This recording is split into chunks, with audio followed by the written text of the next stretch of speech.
आज मेरे अकाउंट में 100 करोड़ रुपए हैं। वो 100 करोड़ बैंक में रखे हैं, मेरे दिमाग में नहीं रखे हैं, लेकिन उसका छाया दिमाग में है। तो मैं जब बाहर निकलूंगा तो मैं ड्राइवर को बोलूंगा, ये तुमने गाड़ी साफ किया है, तुम्हें पता है गाड़ी कितने की है? तुम्हारी औकात है कभी ऐसी गाड़ी चलाने की? और तुम गाड़ी को पहचानते नहीं हो। तो ये मेरा ईगो बोल रहा है।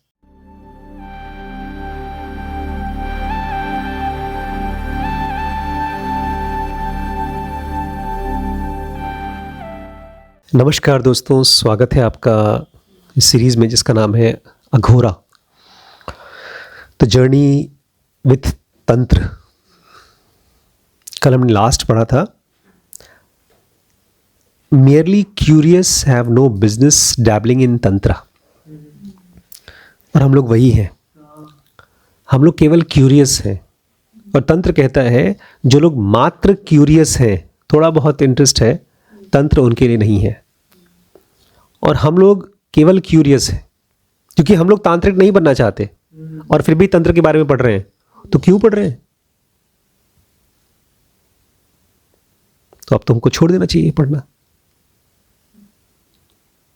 नहीं, हम लोग तंत्र के बारे में क्यूरियस नहीं है, लेकिन लाइफ के बारे में बहुत सीरियस है। हम जो भी यहां से पढ़ेंगे वो हमारे माइंड का इतना डीप क्लैरिटी बनना चाहिए कि अगर मेरी जर्नी इस लाइफ में या अगली किसी लाइफ में तंत्र की है, तांत्रिक बनने की है, तो ये उसमें हमको एक पुश की तरह काम करे। और अगर भूले भटके हमको कभी ऐसा लगने लगे कि तंत्र में हमारा लालच आ रहा है, तो ये हमको ब्रेक की तरह रोके, मत जाओ। जैसे मैंने अभी तक स्टॉक मार्केट में कोई इन्वेस्टमेंट नहीं किया, क्रिप्टो में कोई इन्वेस्टमेंट नहीं किया, फॉरेक्स ट्रेडिंग में नहीं किया इन्वेस्टमेंट, फिर भी मैं फाइनेंशियली साउंड हूँ। बहुत से मुझसे कम पैसे वाले लोग इस तरह के स्टॉक्स में इन्वेस्ट कर देते हैं। छोटे बच्चे जब बाइक चलाते हैं तो जू जू करके चलाते हैं, they are more prone to accidents. तो तंत्र एक स्पिरिचुअलिटी का वो ब्रांच है जिसमें ज़्यादा प्रोन टू एक्सीडेंट्स है। हाँ, इसलिए हम केवल क्यूरियस नहीं हैं, हम बहुत सीरियस हैं इस साइंस को समझने के लिए। क्यों? क्योंकि एक स्पिरिचुअल साइंस है और हम लोग एक स्पिरिचुअल सीकर हैं। ठीक है, हम लोग स्पिरिचुअल रास्ते पे हैं, मतलब अपने अहंकार को डिसॉल्व करने के रास्ते पे हैं, ताकि हम मरने से पहले मर सकें, फिजिकल बॉडी की सफरिंग को ख़त्म कर सकें। लेकिन इस प्रोसेस में अगर हम सजग नहीं हैं तो हमारी किसी भी एक्टिविटी से हमारा अहंकार ख़त्म होने के बजाय और ज़्यादा क्रिस्टलाइज हो जाएगा। अभी हमारे पास अहंकार है और वो लिक्विड है। अगर हम कोई गलती करते हैं तो हमको मालूम पड़ जाता है, अंदर से हम उसको सॉरी फील करते हैं। ये इसलिए क्योंकि हमारे पास अहंकार है लेकिन लिक्विड है। जब लिक्विड अहंकार होता है तो अपने अंदर की कमियों को पहचान पाता है। जब वही अहंकार क्रिस्टलाइज हो जाता है तो उसको अपनी गलतियां दिखाई नहीं दे देती। एग्जाम्पल के तौर पे कंस या रावण या हिटलर, इनकी इतने बड़े बड़े ब्लंडर्स किए इन लोगों ने, लेकिन दिखाई नहीं। इसलिए कहावत है, अहंकार तो रावण का भी नहीं टिका। वो एक क्रिस्टलाइज्ड फॉर्म ऑफ अहंकार है जिसको गलतियां नहीं दिखती। लेकिन ये अहंकार क्रिस्टलाइज कैसे होता है? जब हम कोई भी चीज बिना सजगता के करते हैं, बिना ये सोचे समझे करते हैं कि उस एक्टिविटी से मेरे ईगो को स्ट्रेंथ मिलेगी या वीक होगा। नहीं समझे? आप एक डॉक्टर बनते हैं, आप एक मरीज की हेल्प करते हैं, वो ठीक हो जाता है। मरीज आकर के आपके पैर छूता है, बोलता है आप तो हमारे भगवान हैं। अब इस एक्टिविटी से आपका अहंकार मजबूत हुआ कि कमज़ोर हुआ? और इस तरह से आज एक दिन नहीं, 10 साल तक मरीज आपके पास आते हैं और आपको भगवान बोलते हैं। तो आपका ईगो मजबूत हुआ कि कमज़ोर हुआ? हमारी जान पहचान में एक डॉक्टर है, इनफैक्ट ज़्यादातर डॉक्टर्स जिनको मैं जानता हूँ, उनके मरीज़ उनको भगवान फील करा पाएँ कि ना करा पाएँ, मेडिकल रिप्रेजेंटेटिव जरूर करा देते हैं। MR नहीं, मैं आपको सीरियसली बताता हूँ, ये मेरी और रिम्पी की पर्सनल एक्सपीरियंस है। एक डॉक्टर साहब हैं, जब भी कोई MR उनके पास आता है, MR जानते हैं, मेडिकल रिप्रेजेंटेटिव, दवाइयों का सैंपल देने वाले, तो वो साथ ही साथ कोई न कोई सैंपल गिफ्ट ला के देता है। कभी पेन दे दिया, कभी कैलेंडर दे दिया, कभी कभी एक इंग्लैंड का ट्रिप दे दिया। एक तो एमआर ऐसा था जो कि डॉक्टर बोलता था मेरी वाइफ को जाओ शॉपिंग करा के आ जाओ, ज्वेलरी की दुकान में जाना शॉपिंग करा देना।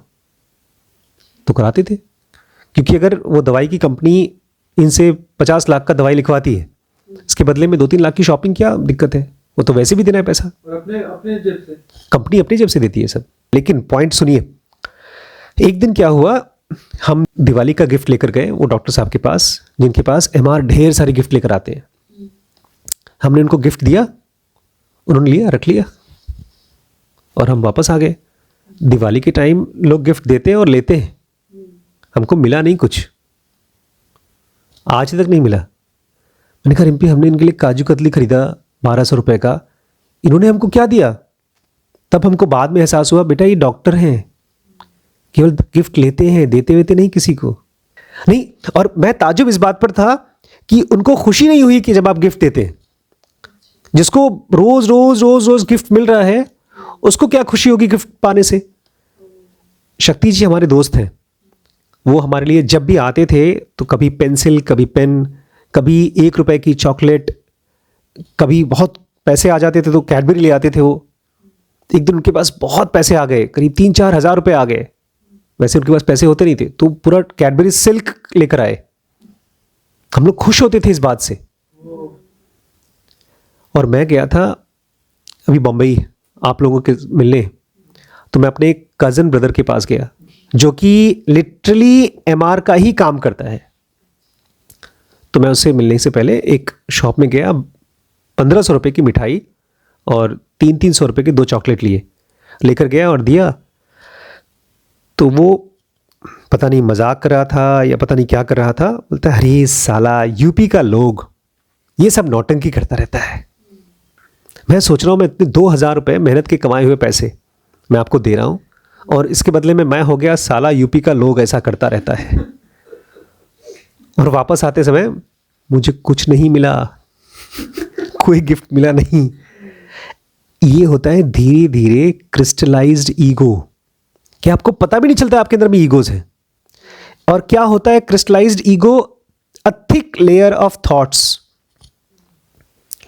उनके लिए मेरा उनकी बिल्डिंग में से रोड क्रॉस करके एक शॉप में जाना और उस शॉप में से गिफ्ट खरीदना, ये भी नहीं दिखाई दिया कि इसमें एफर्ट डाला गया होगा। अच्छा, तभी बड़ी अम्मी जब अमन भैया वो लेके आते थे तभी बड़े, तो कुछ ना कुछ उसमें डाल के देती थी। ये हमारे यहाँ पुरानी प्रथा है कि कोई भी आदमी आपको कोई गिफ्ट दे, डब्बा ला के दे, बर्तन दे, उसमें कुछ डाल के दो ताकि हमारा ईगो ना क्रिस्टलाइज हो जाए। उसने हमारे लिए सोचा है, हम उसके लिए कुछ सोचें।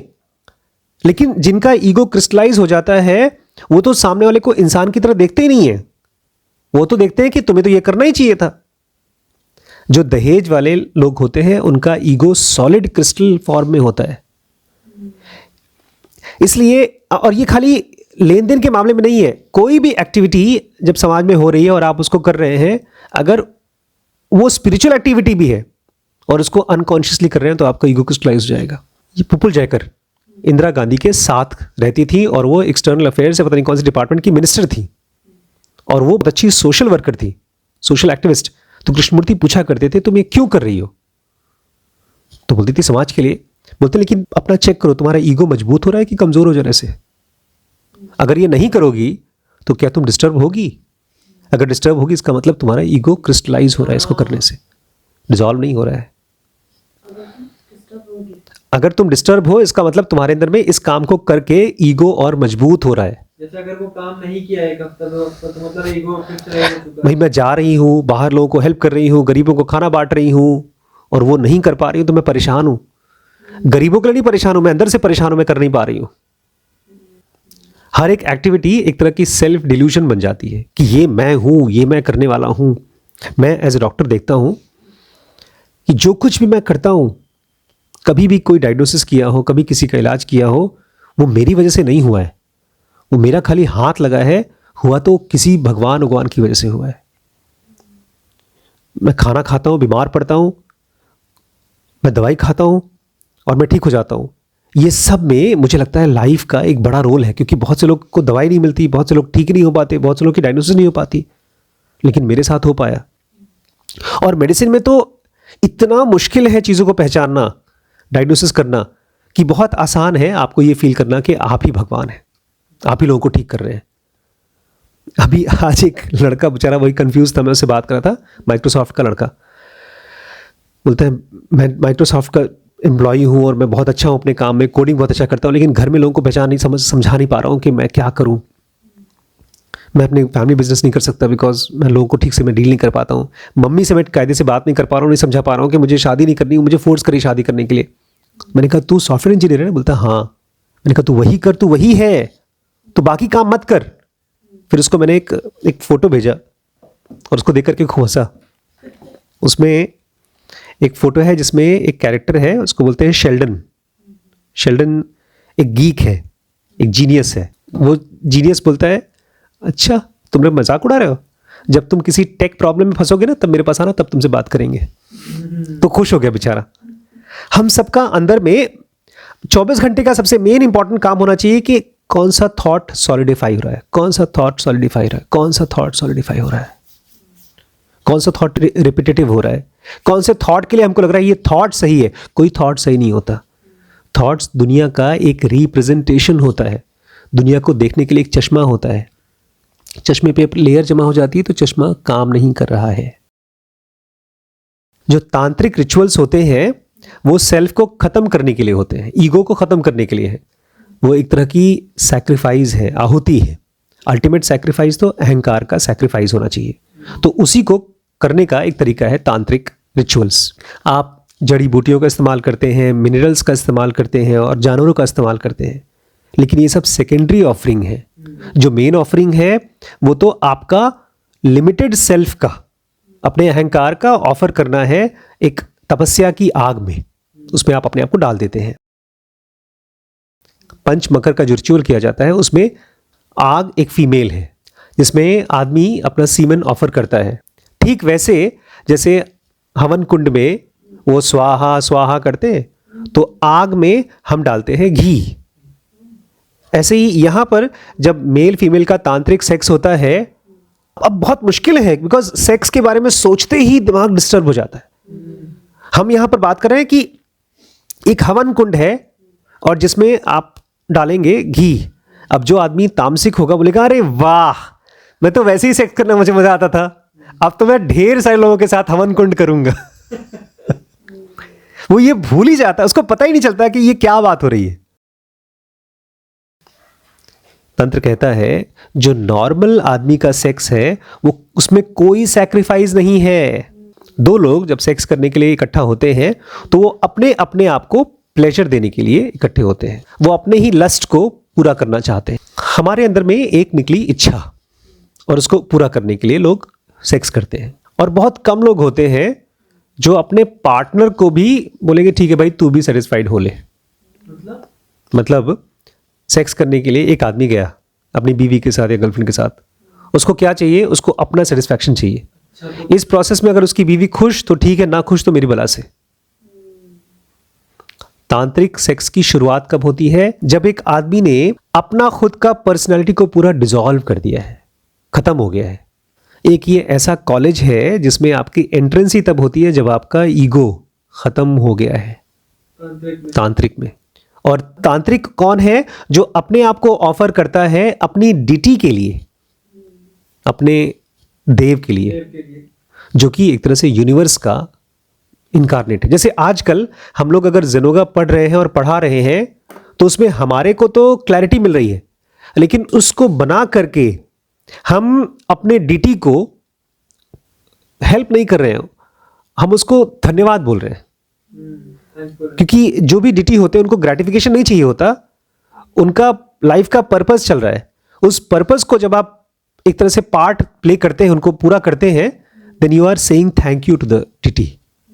अब मेरे पिता हैं, बहुत पैसे वाले हैं, लेकिन उस पैसे के बावजूद भी उनको ऐसे लोग चाहिए जो उनके साथ जुड़कर खड़े रह सकें। लाइफ को भी ऐसे ही एक एक बीइंग चाहिए होता है। ये बहुत मुश्किल पड़ेगा बिकॉज सेक्स मतलब हमारे लिए इंस्टेंट ग्रेटिफिकेशन, और यहां पर सेक्स मतलब डिसॉल्विंग योर ईगो। देखिए, हमारे अंदर में डिजायर आती है ना, उस डिजायर को पूरा करने का मन करता है, और इसी प्रोसेस में हमारा ईगो मजबूत होता है या कमजोर हो सकता है। मैंने वाइफ को या गर्लफ्रेंड को बुलाया कि मुझे आज सेक्स करने का मन है, चलो। वाइफ बोलती है मेरा मन नहीं है, मुझे गुस्सा आता है, मैं उसको फोर्स करता हूं चलो सेक्स करो। ज़्यादातर मैरिजेस ऐसी चलती हैं, और वो इसलिए होता है बिकॉज हमारा इस प्रोसेस में हमारा डिज़ायर निकला, डिज़ायर इज़ ईगो। जब वाइफ ने मना किया तो ईगो को हर्ट हुआ, फिर मैंने उसको डांटा, मारा और सेक्स किया। इस पूरे प्रोसेस में मेरा ईगो स्ट्रांग हुआ। अब एक दूसरा फेज है, ये तो मैंने आपको बताया तामसिक आदमी को। एक सात्विक आदमी है, उसको सेक्स की डिज़ायर हुई और उसने अपनी वाइफ को बोला मुझे सेक्स करना है। उसकी वाइफ बोलती है मुझे नहीं करना। तो उस आदमी को दिखता है कि मेरी वाइफ ने मुझे मना कर दिया और मुझे हर्ट हुआ। तब वो आदमी कहता है इसका मतलब मुझे हर्ट हुआ तो मेरे अंदर में एक ईगो है, उसने मना कर दिया, इसका मतलब उसको सेक्स करने का मन नहीं है, तो उसका फ्रीडम है। तो अंदर ही अंदर वो सॉरी बोलता है कि मुझे क्यों नहीं पता चला कि तुम्हें सेक्स करने का मन नहीं। और इस प्रोसेस में जब उसने उसको सॉरी बोला, ये सॉरी फील किया, तो उसका ईगो थोड़ा सा डिसॉल्व हुआ। ईगो का डिसॉल्व होने का मतलब क्या है? धीरे धीरे दुख नहीं होता। जब ईगो नहीं होता तो दुख नहीं होता, लेकिन डिजायर तो निकलती रहती है। डिजायर को इस्तेमाल करके या तो आप ईगो को मजबूत कर सकते हैं या खत्म कर सकते हैं। तंत्र में या इवन लाइफ में कृष्णमूर्ति भी एक सेंटर की बात करते थे। सेंटर मतलब कोई ऐसी चीज जिसको मैं बोलता हूं मैं। अब मेरे मन में एक डिजायर हुई सेक्स की, अब उसको मेरे लाइफ पार्टनर ने बोला मुझे नहीं करना है, तो किसको चोट लगी? उस डिजायर को। अगर एक डिजायर को मेरे मुंह में पानी आया कि मुझे समोसा खाना है, मैं दुकान में गया, वहां समोसा नहीं है, तो चुपचाप वो डिजायर खत्म हो जाएगी। भाई भूख लगी तो कुछ और खा लेंगे।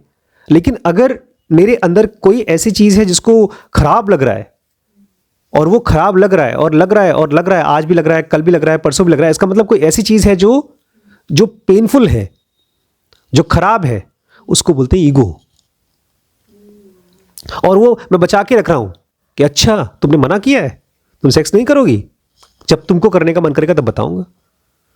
फिर कल उसको जब सेक्स करने का मन करेगा तब मैं नहीं करूंगा, और तब उसका ईगो भी स्ट्रांग होगा, मेरा भी ईगो स्ट्रांग होगा, तो उसको भी चोट लगेगा, मुझे भी चोट लगेगा।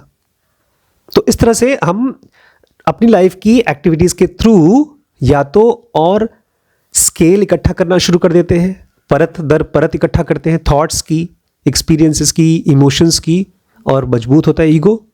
या हम कॉन्शियस होकर के उसको डिसॉल्व कर सकते हैं। जब हम इसको नहीं देखते तो वो इग्नोरेंस की वजह से वो इकट्ठा होते जाता है। हम आंख बंद करके अगर रास्ते पे गाड़ी चलाएंगे तो एक्सीडेंट होगा। हम सेक्स करते हैं, लेकिन एक बड़ी इंपॉर्टेंट चीज है जो ज़ेनोगा से समझ में आएगी। ज़ेनोगा कहती है ये बॉडी अपने आप में एक फिक्स्ड एंटिटी नहीं है, वो है इम्पल्स, आना और जाना, आना और जाना, आना और जाना। और इस प्रोसेस में हमारे अंदर में एक माइंड है जो फिजिकल बॉडी से इवॉल्व होकर के मॉलिकुलर बॉडी, फिर इलेक्ट्रॉनिक बॉडी, और फिर फाइनली डिवाइन फ्रैगमेंट तक पहुंचना चाहिए। ये एवोल्यूशन का प्रोसेस होना चाहिए। लेकिन पता कैसे चलेगा कि मैं इवॉल्व हो रहा हूं? जॉय के साथ। अगर मेरे अंदर में पेन है तो मैं फिजिकल से और ज्यादा एनिमलिस्टिक बनता जाऊंगा, दुख है तो। अगर जॉय है तो मैं फिजिकल से उठ करके मॉलिकुलर पे जाऊंगा। अब सेक्स एक फिजिकल बॉडी की एक्टिविटी है। इसके थ्रू अगर मुझे जॉय मिल रहा है और मेरे साथ साथ मेरे आसपास में जिस बंदे के साथ मैं इन्वॉल्व हो रहा हूं उसको भी जॉय मिल रहा है, तो होपफुली ये ईगो को डिसॉल्व करेगा। खाना खा रहे हैं, खाने में रखा हुआ है ढेर सारा मसालेदार खाना, तीखा खाना, उसको खाने के बाद मेरा पेट जलता है, मेरी तबीयत खराब होती है, तो वो मेरे ईगो को मजबूत करता है। ईगो मतलब पेन, ईगो मतलब सफरिंग। और वहीं पर मेरे सामने एक ऐसा खाना है जिसको खाने के बाद मैं हेल्दी रहता हूँ, वो सलाद है, सिंपल खाना है, तो मेरे ईगो को कमज़ोर करता है। ईगो को ऐसे भी मानिए जैसे बॉडी की एक्टिविटी, या बॉडी एक काइंड ऑफ बॉडी। एक एक्टिविटी होती है बॉडी की सोना, और सोना और सोना और सोना, 24 घंटे सोना। जब सही समय पर सोते हैं तो ईगो डिसॉल्व होता है, सही तरीके से सोते हैं तो ईगो डिसॉल्व होता है। गलत समय पर सोने से ईगो मजबूत होता है। जिनोगा ने बताया ना, दोपहर को सोते हैं तो ईगो मजबूत होता है, और अगर होता है ऑरा खराब होता है, बीमारी अट्रैक्ट करते हैं। ईगो हवाई चीज नहीं है, ये एक सॉलिड एंटिटी है जो रोज मजबूत होती जाती है। हमारे माइंड में जो थॉट्स चल रहे हैं वो रैंडम थॉट्स थोड़ी है, वो या तो मजबूत होता हुआ ईगो है या कमजोर होता हुआ ईगो है। एक पेशेंट मेरे पास आया, मैं उसको ठीक करता हूं और वो ठीक होता है, उसकी वजह से मैं थैंक यू फील कर सकता हूं कि भगवान, मैंने दवाई दी लेकिन ठीक तूने किया। और मैं उससे ये भी फील कर सकता हूं कि देखा, ठीक कर दिया मैंने उसको, ईगो मजबूत हो गया। बुद्ध ने इसको बहुत अच्छे से डिफाइन किया कि ईगो को छोड़ दो, तुम ये पूछो तुम्हारे अंदर में दुख किससे आ रहा है, जिस चीज से दुख आ रहा है उसको डिसॉल्व करो। तंत्र को समझना मुश्किल होगा बिकॉज इसकी भाषा ही एकदम अलग है। अभी तक जो जिनोगा की भाषा पढ़ते रहे ना, इनफैक्ट वो हमारे लिए आसान थी। तंत्र के रास्ते में इसलिए जा रहा हूं बिकॉज मैं चाहता हूं इवन जेन योगा को अच्छे से करने के लिए तंत्र से हमको हेल्प मिले। अब तक जिनोगा में इस चीज को साफ साफ नहीं बोला गया कि ऑर्डिनरी सेक्स इज सिन। जिनोगा बहुत सॉफ्ट है, ये एकदम रूड है। दो लोग सेक्स करके बोलते हैं तुम गलत कर रहे हो, ब्लंट। क्योंकि इनके हिसाब से हर एक सेक्सुअल एक्टिविटी का पर्पस होना चाहिए ईगो का डिसोल्यूशन। हर बार खाना खाने का पर्पस होना चाहिए तुम्हारे मेडिटेशन में और स्ट्रेंथ आनी चाहिए। तंत्र को बहुत टाइम से एकदम छुपा छुपा के सीक्रेट साइंस की तरफ रखा गया। ये एक ऐसा नॉलेज है जिसको बहुत आसानी से लोग अब्यूज कर देंगे और इसकी वजह से ये गलत हाथों में पड़ेगा। इसी वजह से इसको रोका गया है कि लोगों को न पता चले। तंत्र के ऊपर बहुत ढेर सारी किताबें नहीं लिखी गई हैं। कृष्ण ने भी तंत्र के ऊपर बात बहुत कम किया है। कोई भी तांत्रिक प्रैक्टिस आपको बिना एक्सपर्ट गुरु के नहीं करना चाहिए। और आज तक धरती पे कोई भी ऐसी किताब नहीं लिखी गई जिसमें सारे तांत्रिक प्रैक्टिसेस को लिख करके रखा गया हो। जहां कहीं पर भी आपको कोई टेक्स्ट मिलेगा उसमें कोई इंपॉर्टेंट स्टेप को गायब कर देते हैं या उसमें कोई गलत इंफॉर्मेशन डाल देते हैं। और ये केवल गुरु की हेल्प से एक डिसाइपल को दिया जाता है। ये अकेले खेलने वाली चीज नहीं है, ये एटॉमिक बॉम्ब है जो आपकी लाइफ को और आपके साथ जो जुड़े हैं उनकी लाइफ को जनरेशंस तक खराब कर सकती है। प्योर तंत्र एक आम आदमी की रीच से बहुत बाहर है, लेकिन तंत्र का एक एटीट्यूड है जिसका हम बहुत फायदा उठा सकते हैं। तंत्र में पर्सनैलिटी और ईगो का कॉन्सेप्ट बहुत यूजफुल है। उसके जरिए हम अपनी स्पिरिचुअल प्रोग्रेस तो कर ही सकते हैं, हम अपनी बीमारियां भी ठीक कर सकते हैं। आयुर्वेद में वत्त, पित्त और कफ 3 चीजें बताते हैं। अभी तक मुझे उसके बारे में बहुत क्लियर नहीं है। अब जिनोगा पढ़ने के बाद हमको 3 टाइप के लोग तो हमको पता है, तामसिक, राजसिक और सात्विक। एग्जाम्पल दीजिए। सारे शराबी, सारे बेवड़े तामसिक हैं और राजसिक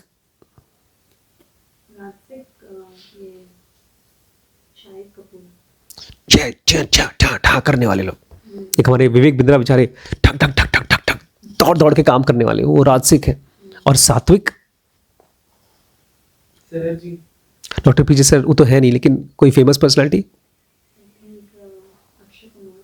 अक्षय कुमार को आप बोल सकते हैं। वो सात्विक और राजसिक का मिक्स्ड है।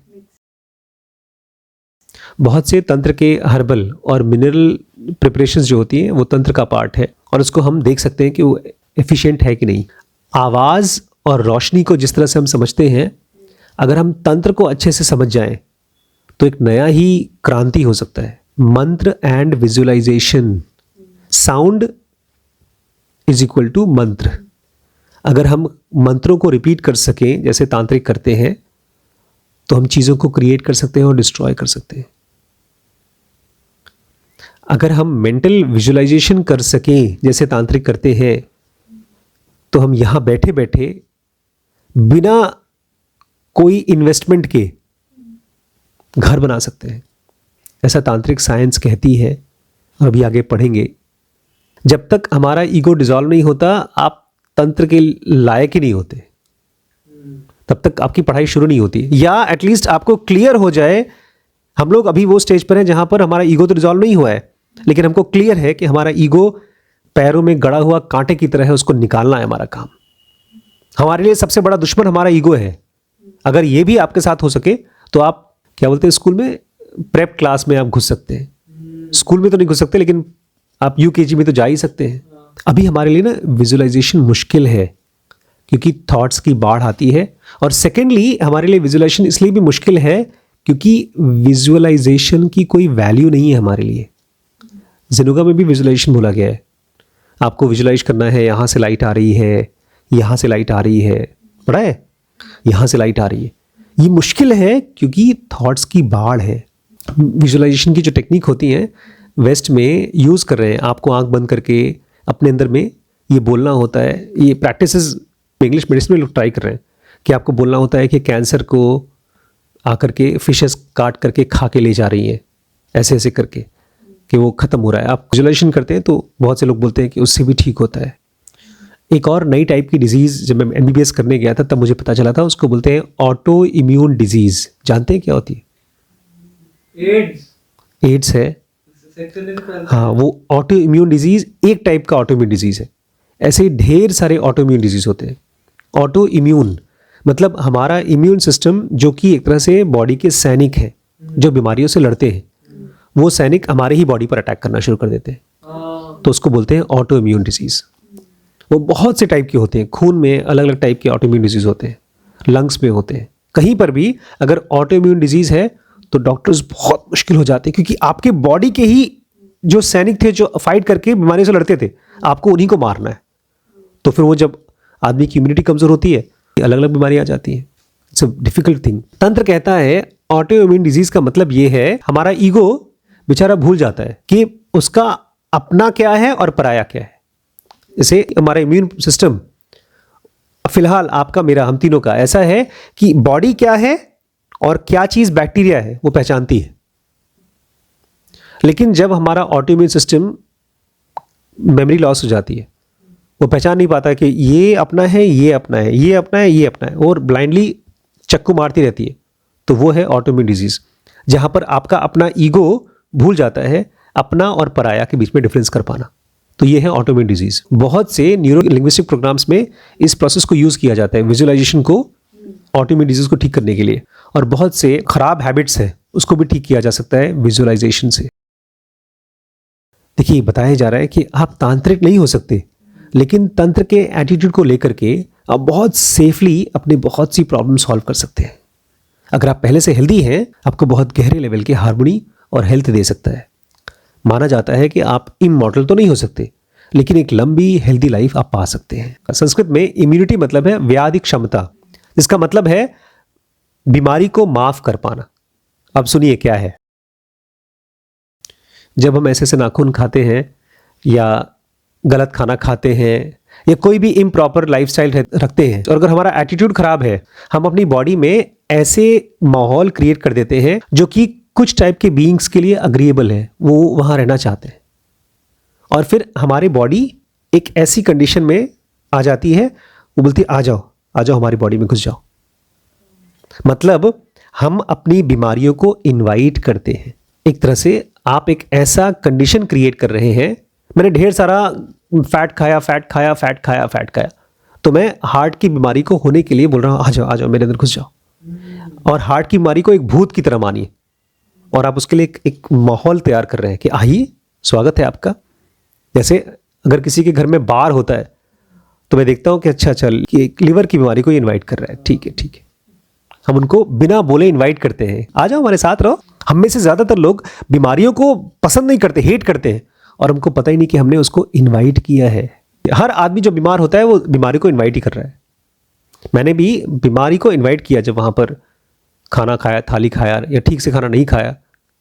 लेकिन जब हम अपने आप को माफ़ करना सीखते हैं और बीमारी को भी माफ़ करना सीखते हैं, डिप्रेडेशन मतलब जानते हैं? लूटपाट। बीमारी आई है और आपके शरीर में लूटपाट कर रही है, तो आप उसको बोलते हैं कोई बात नहीं, तूने लूटा ना, अब तू खुश है ना, अब जा। तब जाकर के बीमारी रुकती है, क्योंकि आपने उसको इनवाइट किया, वो आई रही, आप उसके साथ फाइट करके रिश्ता बना रहे हैं। आप उसको माफ़ कर दीजिए। उसका एक कार्मिक लिंक था, वो पूरा करके गई। लेकिन जैसे हर चीज़ हद से ज़्यादा करने से या गलत तरीके से करने से खतरनाक हो सकती है, तांत्रिक एटीट्यूड भी खतरनाक हो सकता है। जैसे जैसे आप तंत्र के एटीट्यूड को फॉलो करेंगे, स्पिरिचुअल एटीट्यूड को फॉलो करेंगे, आपके पास पावर आएगी ही आएगी, और उसकी वजह से आपका ईगो फूलता जाएगा। ईगो इसलिए फूलेगा बिकॉज हर एक एक्टिविटी का एक साइड इफेक्ट होता है, और ईगो है मेंटल रिस्पॉन्स। जैसे मैं अपने आप को शीशे में देखता हूँ, शीशे में देखने के बाद अगर मैं अनकॉन्शियस हूँ तो मेरे मुंह से एक शब्द निकलेगा, तो कितना स्मार्ट है आशीष, कितना अच्छा लग रहा है तू। वो अनकॉन्शियसनेस की वजह से है।